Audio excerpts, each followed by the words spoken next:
And with another boss down, I wondered why have I dreaded this game so long?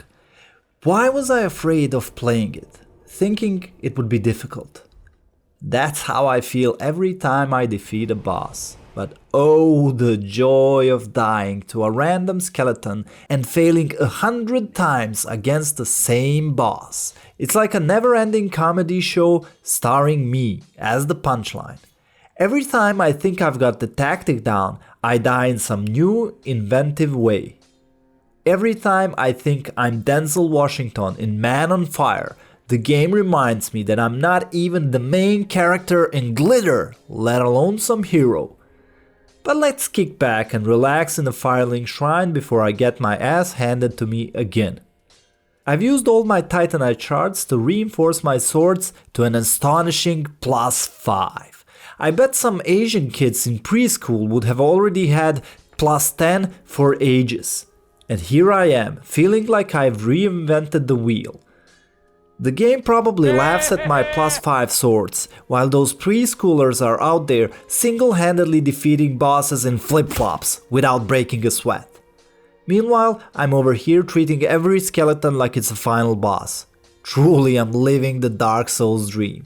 So after realizing that not much has changed since the last time I've been here, and that I have to fight probably even stronger enemies with almost the same weapon, this just gave me some wind in my back. Or should I say in my chest. I did visit this nice guy here, and after a lengthy talk, he gets all excited about transposition, some forbidden art from his past that he can extract and combine the essence of the souls. If I manage to find a transposing kiln, I should bring it to him. Lucky me, I found one, and he is thrilled. For those of you who watched my previous episodes, I fought Curse Rotted Deadwood in Undead Settlement.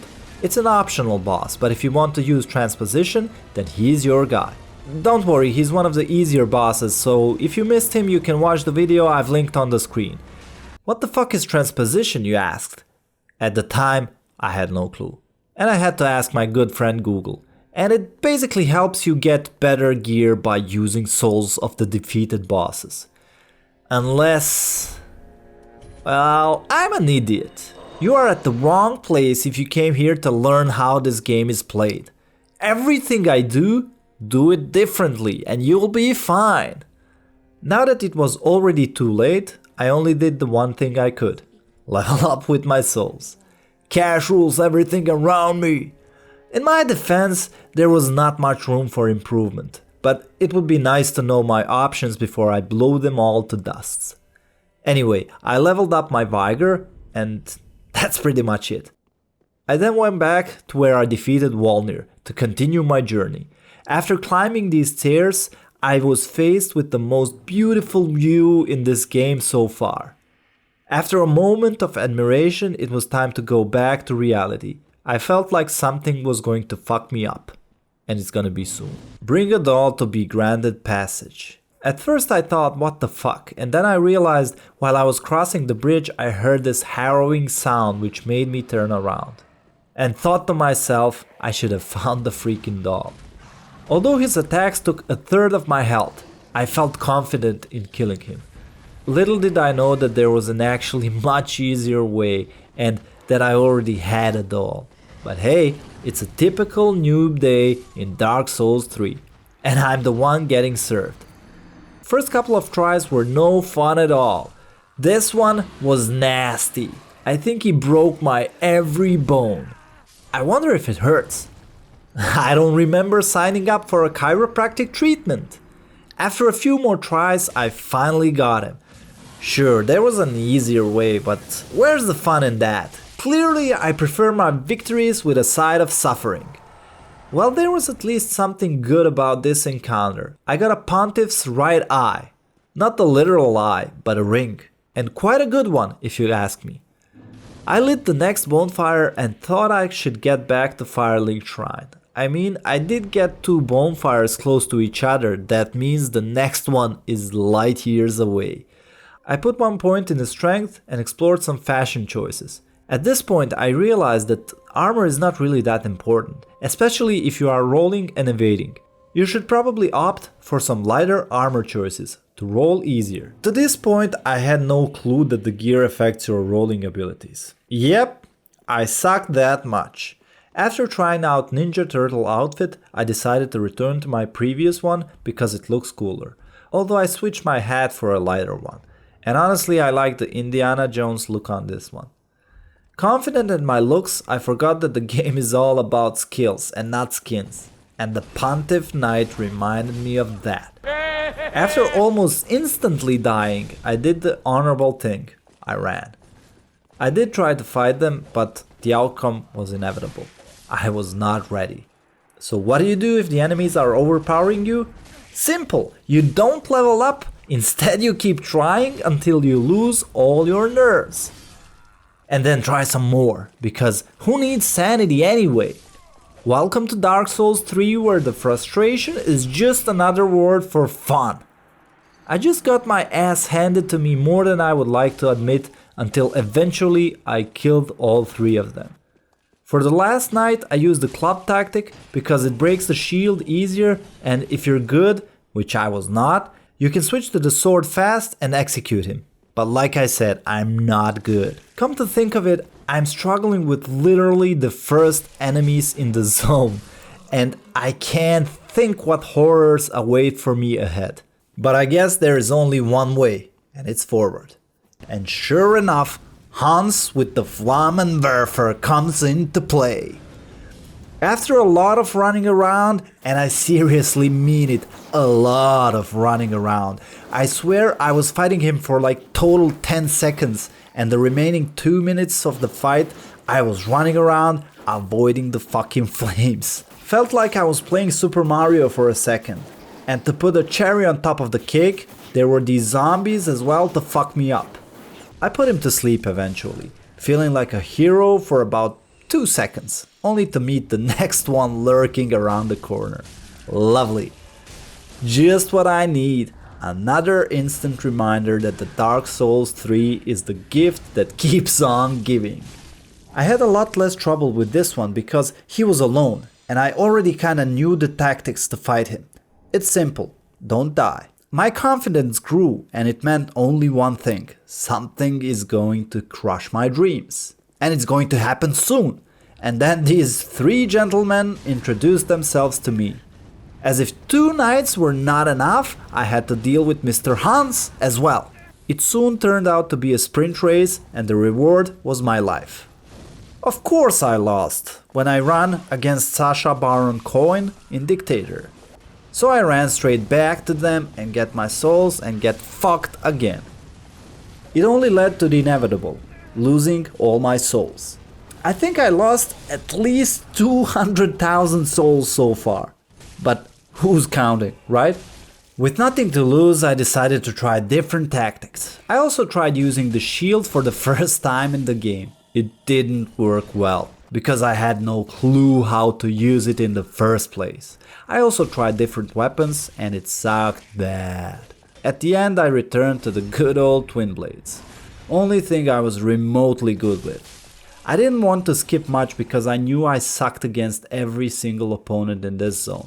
So the only hope of me finishing this game is to get better. I eventually reached the next bonfire, which was a relief. But it felt like I made a very slow progress. I died numerous times and had no souls to level up or buy anything. I went further and fought some less challenging enemies. My real challenge was left behind, lurking in the shadows, waiting for me. I knew that I will have to face them sooner or later, and with each swing of the sword ticked like a clock, counting down to my doom. As I went deeper, I reached this cellar, and to be honest, I have no clue what killed me or how. I hate fighting the unseen threats, so I lured them one by one, returning to the stairs each time because I noticed they won't leave the darkness. After exploring a little bit, I was ready to move on, and I left the dark cellar behind. I did fight some similar enemies, but they posed a little threat. Only thing worth mentioning is that you can get a red crystal here if someone is looking for it. As I went further, I reached this great opening. Honestly, I thought I was going to fight some boss here. It really looked like a boss arena. Luckily, there was no boss, and honestly, I am so happy because I was so not ready to fight him. I reached the next bonfire and lit it, and went back because I saw the opening in the wall and wanted to check it out. And boy oh boy, I got the chills down my spine with these ugly bastards. I had chills every time I fought them. I don't know why, they are just creepy as fuck. Luckily their health pool is not that impressive and are quite manageable. My next enemy proved to be much harder, and I hated every opponent with the shield throughout the whole game. Fuck this shit. As I returned and crept behind him, contemplating of skipping him after I get my souls back, and then boom, what the fuck was that? Look at the size of the spear! It's as big as I am! And it keeps attacking! At first I thought it was kind of a trap, but no! That was something else! Fortunately, I managed to take down the knight, but it was definitely no easy feat. I then went up and defeated the other knights. Turns out there was a knight at the upper floor, attacking with a bow! That was an arrow the size of my body! Holy moly, what kind of a strength is needed to shoot that bow? Eddie Hall's strength? I ended up defeating him and moving forward, which eventually led me to this elevator, which opened a new shortcut for me. Yay! The idiot I am, instead of spending the souls I had, I continued up the stairs near the elevator. Killed a couple of enemies on the way, which eventually led me to this lovely gentleman. And you can imagine what happened. To my joy, I managed to pick up my souls and I realized I found the entrance to the next boss. This meant I'm going to lose these souls anyway. And this, my friends, is how I shortened my life for at least 10 years. Oh my god, I don't even know where to begin. I mean, he's so aggressive that I could not find a single moment where I can attack. As you can see, I didn't even hit him once and he killed me. I tried again and again and again, over and over and over again. He was obliterating me without me dealing a bit of damage to him. This time I thought, there is no chance I'm finishing this game. I am ashamed to admit, but I turned to Google. I had no idea how to defeat him, and I found out that parrying him would be the way to go. Only I didn't know how to parry. I was just blocking his attack, but I couldn't parry. At least I didn't know how. I did figure out that keeping close to him next to his left leg makes it easy to dodge, and he seems to be less aggressive, but that is all I got so far. Of course, this followed a series of hopeless deaths, each one more spectacular than the last one. Eventually, I decided to take a break and consult the ultimate gaming guru, my cat. He suggested a nap, and honestly, it was the best strategy yet. The following morning, a miracle happened. I parried the son of a bitch. Ooh, that felt like a huge relief. All the time I tried to parry him, I was pressing the wrong button and I thought I couldn't time it well. I was using the block button, which was L1 on PS5, and I should have used L2. That was the game changer. Even though I didn't kill him right away, I knew I was making progress. So now the trumpets from Gonna Fly Now, the Rocky soundtrack, were playing in the back of my head. I was getting ready for war. I could almost see myself running up the virtual stairs and fist pumping at the top.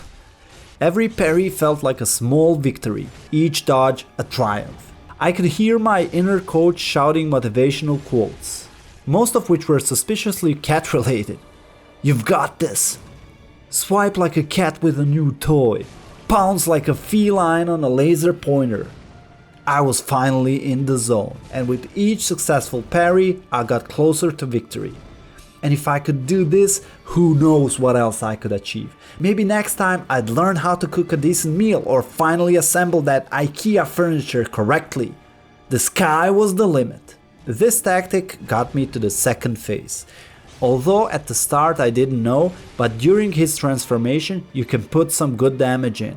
You just have to be careful to back away before this blast happens, otherwise you'll take damage like I did. During the second phase, I suggest putting the shield on your back. There's not much of a chance to parry since he summons a mirror image of himself. If Pontiff has a lot of HP left, I would suggest focusing on his mirror image, and when you get him low enough, you can just focus on Pontiff. On this try, I got him quite low, which meant I will soon be laughing over his dead body. Oh come on, I was just hyping my viewers for a grand finale and this happens. While we're at it, if you liked the video, please hit the thumbs up and subscribe to my channel because it's about to go down. This time I managed to parry all the important attacks, dodge everything needed to be dodged, and while attacking the clone, I managed to position him so well that Pontiff got hit as well. It all fell perfectly together to one final blow. Yes, motherfuckers! Yes! This took everything from me. I swear to God, I was pulling my hair out of the frustration. And that would be all from me for this video. Thank you for watching. Be sure to tune in next week for even more thrilling adventures. If you enjoyed the ride or found any nuggets of wisdom in this video, don't forget to subscribe to my channel and smash the notification bell to stay updated on all the latest gameplay, reviews, and gaming news. Until next time, may your gaming sessions be epic and your victories plentiful.